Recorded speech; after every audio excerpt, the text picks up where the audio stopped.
За, танд энэ өдрийн мэндийг хүргэе. Манай гэр бүл судлаач Ням Хашигч нас бидний урилгыг хүлээн авч энэ нэвтрүүлэгт оролцож байгаад баяртай байна.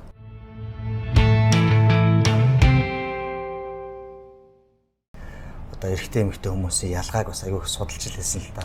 Тэгэхээр чи тэрэн дээр чи маш их нарийн юмнууд их байдаг юм билээ шүү дээ. Одоо бидний өдөр тутмын ярьдаг ярианы үгийн тоо хүртэл ялгаатай тийм ээ. Эмэгтэй хүнийх хэд нэг 25,000 үг ярьж ш тэр хэрэгцээ нь хангагдаж идэг. Эрэгтэй хүн болохоор нэг 15,000-аас 10-15,000 км яалаа тийм. Тэр бүр эрэгтэй эмэгтэй хүмүүсийн хамгийн дотны харилцаа бэлгийн харилцаа гэж байгаа. Бэлгийн харилцаан дээр хүртэл маш нарийн детальцуулууд ерөөдөө байдаг юм билээ. Тэгээд тэндээс харахад бол одоо яг ингээд бэлгийн харилцаанд орох үедээ бол ирчүүд тийм яг ингээд 80% өөрөө хангацдаг. Эмэгтэйчүүд болохоор зөвхөн 20% л ингээл хангацдаг гэж байгаа байхгүй. Тэгэнгүүтээ ирчүүд нөө 80% хангацсан юм чинь те. Унтаал цаашаа халуун маань хөнжлөө гараа цаашаа аав гэл ингээл ерөөдөө ингээл унт. Эмэгтэйчүүд хөрхи 20% өдөлчихсөн. Тэг үлдэгдэл 80% хайгаад ингээл хөрхи нойр нь хөлцсөн байж идэг. Гэтэл яг энээс болоод бас маргаанууд гардаг юм байна. Тэгэхээр үлдэгдэл 80% эмэгтэйчүүд хаанаас авдаг юм гэхээр юм арих, илүүлэх, таалуулах, үнсүүлэх, хамт зугаалах, романтик тэдгээр зүйлүүдээс үргэлжлээд авдаг юм байна гэдэг. Түрүүн ярьсан шүү дээ нөгөө нэг ялангуяа эхнэр нөхрийн хоёрын бэлгийн харилцаа гэдээ ярьж байгаа тийм. Тэгэхээр энэ дээр нөгөө нэг эмэгтэй хүн ч юм маш их тийм сэтгэлээрээ байдаг хүмүүс. Сэтгэл одоо мэдрэмж аюу найрын одоо мэдрэмжтэй байдаг. Тэгэхээр нөгөө нэг эмэгтэй хүн магадгүй хүсээгүй байхад эрэгтэй хүн хүсэж бэлгийн харилцаанд орох юм бол эмэгтэй хүний нэг одоо дур ханамж нь яг оноо батг байхгүй юу. Тэгэхээр нөгөө эмэгтэйг бас судлах чи бэлэн үү те сэтгэл санаа нь бэлэн байна уу. Тэгэхээр тэр эмэгтэйгийнхаа сэтгэл санааг нь бас бэлэн байлгахын тулд чи яа те тэр сэтгэл нь те бас ханамжтай байх тэр наадтайхан тэр сэтгэл хөдлөл мэдрэмжийн хөдлөл чи бас мэдчихэж харцах хэрэгтэй. Тэгэхээр чи дараагийн нөгөө нэг сэтгэл харилцааны чинь одоо өөрөөр бас гарах.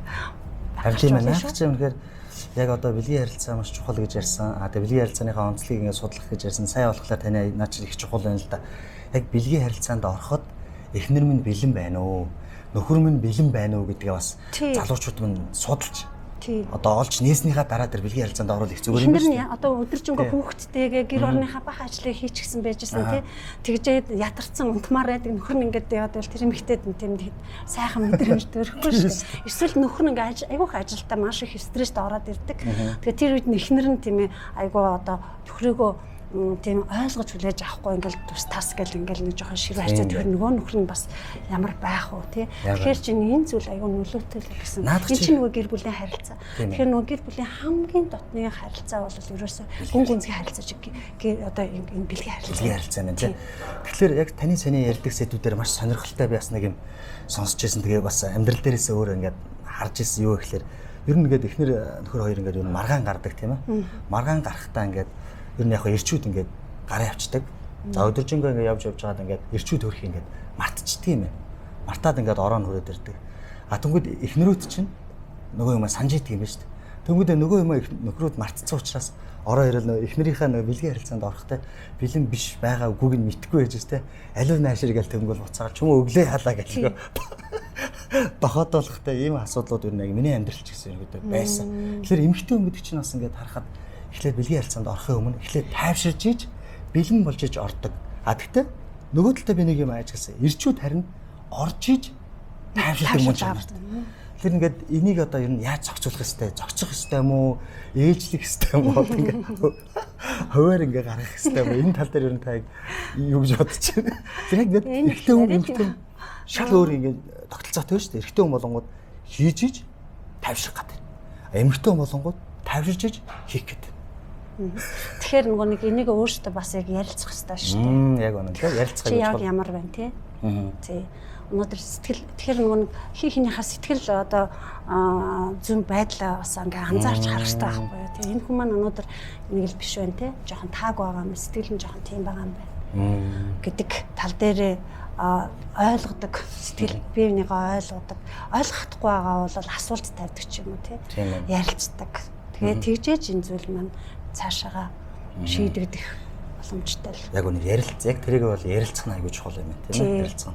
Тэгэд эхнэр одоо бэлэн биш байвал яг хайртай л бол за эхнэр нь бэлэн биш байгаа юм чинь дараа болъё гэсэн нэг энэ сэтгэл өөрөө чихээ хайр болж байгаа. Тэгэхээр өшөө бас нэг энэ зүйл байдгийн хайр одоо мэдээж эхнэр нөхөр хоёр бол биентэй хайртай л гэж одоо гэрсэн баа шүү дээ тий. Хайр бол хамгийн чухал одоо суурилчлаа шүү дээ. Бүхэл зүйлээ одоо нөгөө харилцааны одоо сууринч гэдэг ч юм уу тий. Хайран дээр тогтож байгаа шүү дээ. Гэр бүл бол яг үндэ бол хайран дээр л тогтож байгаа шүү дээ. Тэгтэл нөгөө нэг хайр болон одоо бэлгийн хүсэл тачаалж гэдэг ч юм уу. Энэ зүйл хоёр нь өөрөөсөө айгуу тийм эсрэг ялгаатай гэдэг юм байлээ. Энийг ерөөсөө хүмүүс мэддэггүй. Тэр тусмаа гэр бүлд одоо нөгөө нэг мэддэггүй. Эрэгтэй хүн болохоор хайрыг юу гэж төсөөлдөг вэ гэхээр одоо бэлгийн харилцаанд орж байгаад нөгөө хайр маань одоо ингээ энэгээр илэрхийлэгдэж байна гэж үзээд байдаг. Тэгсэн чинь эмэгтэй хүн болохоор одоо тий ингээ өөрийгөө илгүүлэх тий таалуулах тий ихрэл нөхрөөсөө одоо тий ингээ ихрэлэл ингэж харж иж нөгөө хайрыг одоо надад хайртай юм байна гэж мэдрэх юм уу. Яг энэ зүйлийг нөгөө буруу ойлголтоосоо болоод эрэгтэй хүмүүс ядагт өөрийнхөө нөгөө нэг бэлгийн одоо хүслийг хайр гэж ойлгоод байна шүү дээ. Тэгэхээр энэ хоёрын төсөөлдөг тий. Тэгэхээр энийхээ ялгааг бас олж харах чаддаг болох хэрэгтэй тий. Тэгэхээр чи нөгөө эрэгтэй хүн чинь би хайртай юм чинь ингээл одоо өөрийнхөө бэлгийн хүслийг ингээл тий хүслээрээ шийдэх гэдэг. Тэгсэн чи эмэгтэй хүн чамаас нөгөө намайг хайрлаад өгөөчтэй, ихрэлээд өгөөчтэй, жоохон тэрвэрээ суугаад байгаа намайг ингээд сонсоод өгөөчтэй. Тэ намайг ойлгоод өгөөчтэй гэдэг ч юм уу сэтгэл юм тий санааны хавж. Яг энэ зүйлийг хоёулаа аюулсан мэддэг байх хэвээр. Ялгаагаа олгоод авсан байх. Тэгэхээр одоо энэ ялгаагаасаа ойлгоод бие судлаад бие биентэйгээ ярилцчихж л нөгөө нэг гэр бүл дотор хамгийн нандин харилцаа болох нь бэлгийн харилцаагаа л гоё үн цэнтэй гоё байлгах нь шүү дээ. Тэгэхээр энэ ингэж ярилцаагүй ингэж бие бинийгээ бэлэн байдлыг олж хараагүй судлаагүйгаас болоод л ер нь гэр бүлд нэг хаяа нэг ийм зүйлүүд их ажиглагддаг шүү дээ. Гэр бүлээсээ бэлгийн таашаал авах болчихсон. Өөр юм ингээд доншуулаад явдаг тийм. Энэ зүйл нь ер нь эндээс л үүдэлтэй гэж ерөөдөө. Ерөнхийдөө тийм. Гэхдээ бас өөр бас шалтгаан бас явц тунд гарна л та. Бас байж болно. Жишээлбэл одоо нөгөө нэг хүүхэд байхдаа гэр бүлтэй хүмүүжж өсөхдөө ямар нэгэн зан чанарын тийм ээ буруу зан төлөвт одоо өссөн хүүхэд байлаа гэж бодъё. Тэгхийн бол тэр одоо нөгөө өөрийнхөө тэр одоо зан чанарын буруу одоо зүйлээ өөр ямар нэгэн хүсэл тачаалаар тийм ээ одоо тэр зүйлийг таашаал авах зорилгоор гэр бүлээсээ гадуур явах бас тийм шалтгаан бас байж болдог шүү дээ. Тийм ээ. Тий. Тэгэхээр нөгөө нэг гэр яг ингээл аваад өсөх юм бол буцаал гэр бүлийн хүмүүжил рүү орчиж байгаа тий. Гэр бүлд хэн болж өсөж байгаа зан чанар нь яаж төлөвшөж өсөж байгаа гэдгийг нь яг буцаал гэр бүл рүү орчих. Харин тэгэхээр одоо гэр бүлийн асуудал чинь өмнөх амьдарч ирсэн гэр бүлийн тий одоо тэр орчноос болж тий одоо ингэж нөлөөлөгдөж байна гэж тарьж байна. Тэгвэл миний хувьд бол одоо бас заахаа өөрийнхөө хувьд биш ер нь бол олон гэр бүлтэй гэр бүлдээ маш их хүчрхийлэл янз бүрийн гэр бүлийн салалт айгүй олон ч тэр шарахаар ингээд шахнаас болж одоо ингээд дахиад өөрөө шинэ гэр бүлтэй болоод асуудал энэ яаж эдгэрэх юм боломжтой вэ? Ястаа гоё. Тий. Яг үндэ энэ бол идэрх боломжтой. Яаж яг идэрх боломжтой. Тэгэхээр яг идэрхийн тулд хүн ер нь эхлээ эйжен дээртэй өөрөө тэр би яг юунаас ингэж энэ зүйл болоод байна гэдгээ мэдж авах хэрэгтэй. Шалтгаанаа олж мэдж авах хэрэгтэй. Тэгээ мэдхийн тулд өөрөө магадгүй мэдгүй байж болно. Өөрөө мэдгүй авах учраас мэрэгжлийн хүмүүст хандах хэрэгтэй байдаг. Яг үнэ. Тэр мэрэгжлийн хүмүүс нь ямар хүмүүс вэ гэхээр сэтгэл зүйчнэр байна, гэр бүлийн зөвлөгөө өгдөг хүмүүс байна тий. Тэгээд одоо юу гэдгийг магадгүй бас одоо маш тийм ээ гэр бүлийг одоо тий аваад явж байгаа аав ээж ах эх нар байж болно. Энэ хүмүүсээс зөвлөгөө авдаг байж болно тий. Гэтэл яг өнөөдөр нийгэмдэр харах юм бол гэр бүл эхнэр нөхрийн харилцаан дээр эрүүл буюу яг тэр хүнд яг оновчтой зөвлөгөө өгөх хүмүүс айгүй ховор байна л да. Ягаад тэгэхээр энэ гэр бүлийн одоо чив дээр яриад байгаа энэ зүйлсийг хүн болгон мэдэхгүй байх гэж бид ярьсан шүү дээ. Дутмаг байна гэсэн гэр бүлийн боловсрол дутмаг.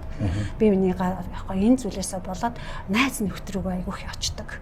Тэгтэл нөгөө найз нөхд нь буруу зөвлөгөө өгчдөг. Сал наацаар хар юм сая. Эсвэл нөгөө одоо найз эмэгтэйчүүд нөгөө өстэй зэрэг нэг тийм хөгийн мар яадаг тий. Угаасаа удман тийм нэг янз янз юм шүү дээ. Тий. Тэгтэл эн чинь яг үндэ тэр гэр бүлийг улам л одоо нөгөө нураач гэдэг ч юм уу сүйтгэж байгаатай яг ялгаагүй.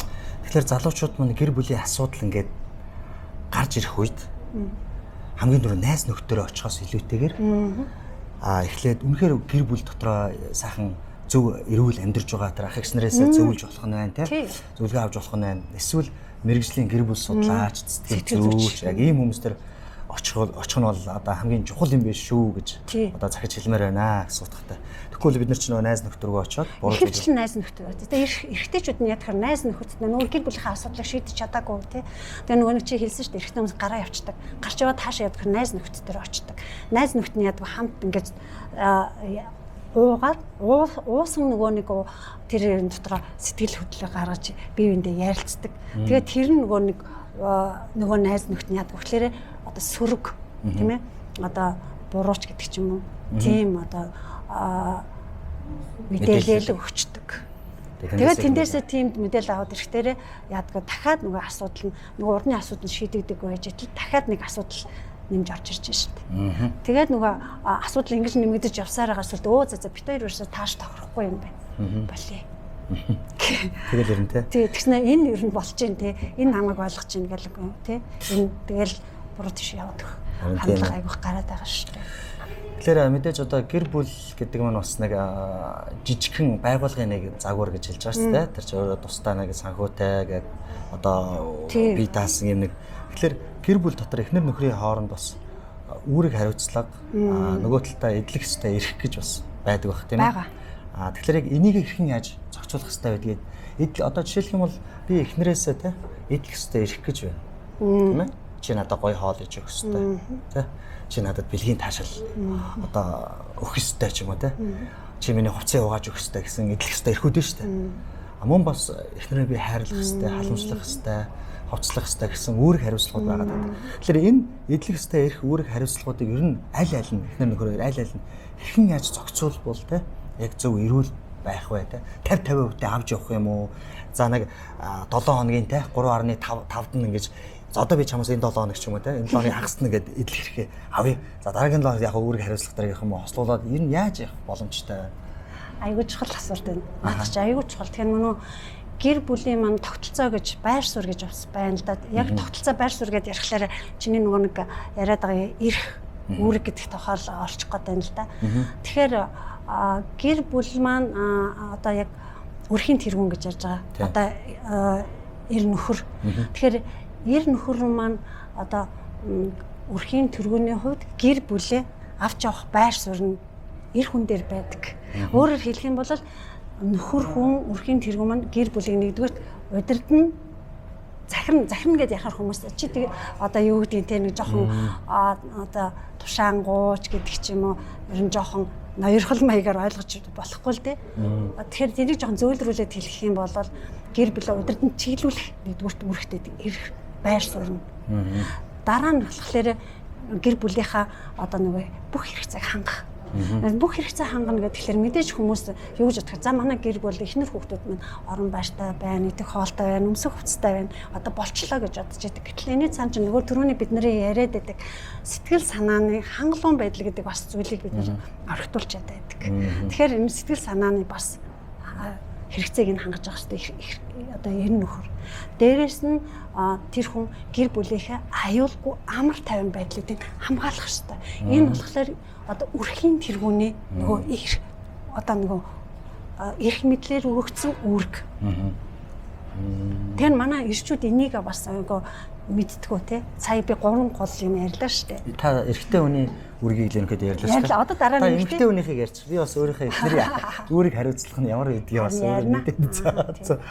Тэгэхээр эрэгтэй хүн бол мэдээж зарим хүмүүс энийг алдчихдаг. Энэ байр сууриа хэн алдаад байна? Эхнэртэй алдсан байдаг.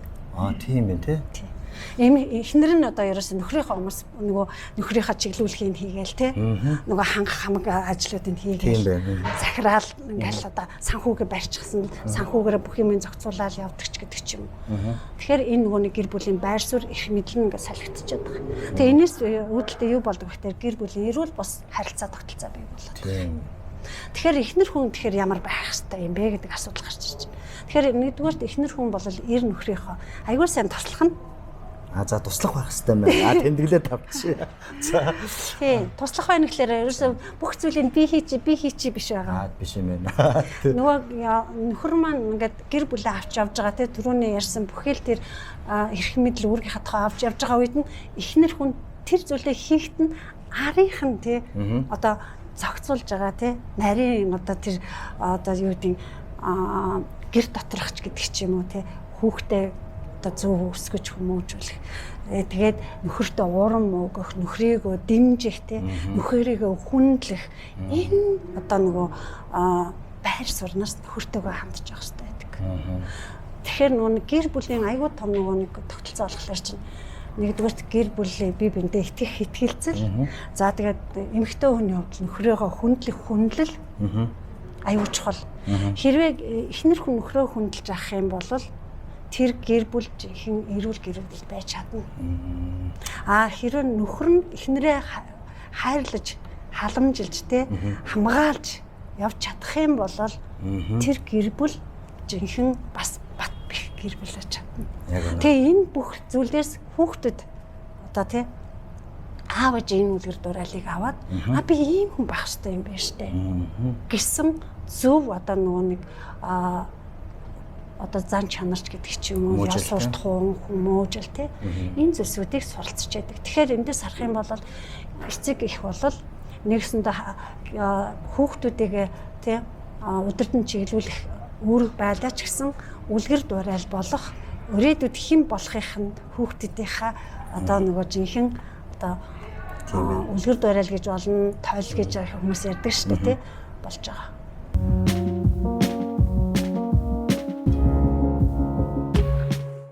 Өнөөдөр бас манай гэр бүл судлаач Нямх шиг гэгч мань үнэхээр сонирхолтой сэдвээр ярилцлаа. Тэгээд залуучуудаа тэ эрчүүдтэй хандаж хэлэхэд үнэхээр эхнэрээ яг тэ өөрийн бие адил үнэхээр халамжилж хайрлж чадах юм бол мөн бас эмэгтэйчүүдэд хандаж хэлэхэд одоо эхнэрүүдэд хандаж хэлэхэд одоо нөхрөө үнэхээр хүндэтгэж тэ урам өгч чадах юм бол тэгээд тэр гэр бүл чинь сайхан эрүүл мөн бас дээрэс нь бие биенийхээ ялгаатай талыг олж тэ судаалж өөр нарийн дээр бэлгийн харилцаанд таньж мэдэж ингэж одоо зөв эрүүл гэр бүлийг одоо энэ бий болгоснороо тэгээд энэ үр хөвгтдээ тий үнэхээр хүмүүжил сайн зам чанарыг өвлүүлэх юм байна. Мөн бас Монгол улсын маань одоо хөгжин цэцгэлэлт хүртэл тий та биднээс тий энэ гэр бүлээс л ерөөдөө хамааралтай юм байна шүү. За тэгэхээр өнөөдөр битээр одоо ерөнхийд нь ярилцлаа. Тэгээд залуучууд мань гэр бүлүүд мань тий та бүхэн одоо өшөө дэлгэрэнгүй нарийн одоо мэдээлэл зөвлөгөө сургалтуудыг авахыг хүсвэл доор хуудасаар холбогдож манай гэр бүл судлаач Нямх шиг гэгчтэй уулзаарай. Баярлалаа танд. За баярлалаа. Баярлалаа.